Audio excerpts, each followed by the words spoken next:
This is the Padua Podcast Network. Running a Fever, episode 302. Shattering the Yo-Yo. Caloric Deficit.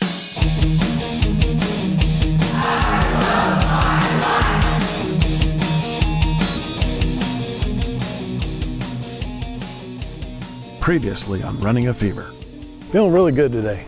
I've been working out pretty heavily the last couple of times in the gym, and I feel like I'm kind of stepping things up a little bit. I mean, I definitely feel like that. I'm adding a half mile to the run, walk, ramping up because I just started with the strength training.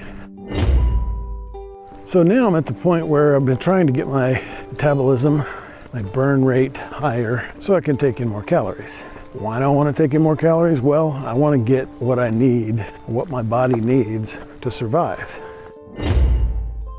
I mean, I've taken a little bit of the advice from my dietitian, but I've been eating ice cream and Captain Crunch and hamburgers and all of this stuff. Well, that's fine, it fits into the category of calories. But does it give me the nutrients I need? I don't really think so. So now I'm doing things like taking a multivitamin.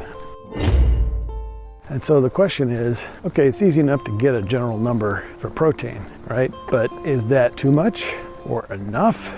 How do I know what's enough?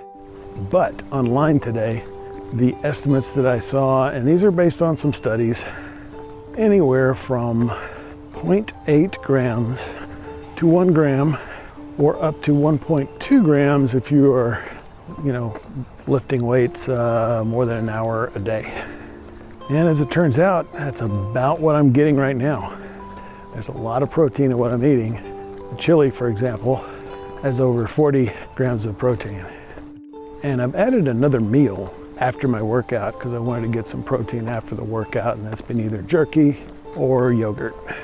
Yogurt is pretty good. I thought it would be very high in protein, but 7 grams and 6 ounces, which is 80 calories. About the same as you get in 1 ounce of jerky, which is the same amount of calories.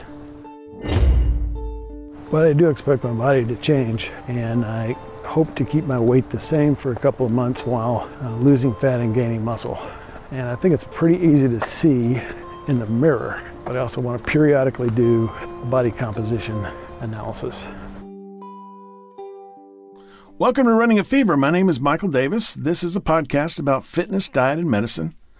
My goal is to live a long, healthy, happy, active life right up to the very end. If that's what you want, then you're in the right place. Well, it's good to get all the nutrients you need to stay healthy nutritionally and to burn enough calories to have a healthy body composition and a healthy weight.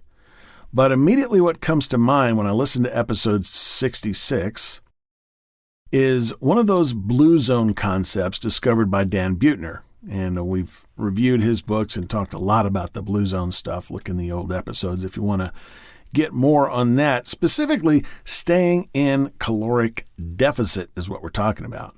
Now, perhaps at first glance, it doesn't make sense. After all, if I consume less calories than I need, you would think that eventually I would die from malnutrition. But that's not necessarily the case.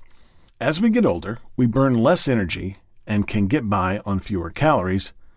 And also remember that metabolism is tied to caloric intake, so that a reduction in calories means a lower metabolism, allowing us to get more from the calories we consume.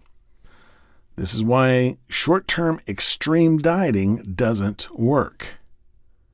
I suppose like everything, we need a balance, and that's what Shattering the Yo-Yo series is about. So if you got the fever, keep it. If you don't, catch it. And I will talk to you next time on Running a Fever.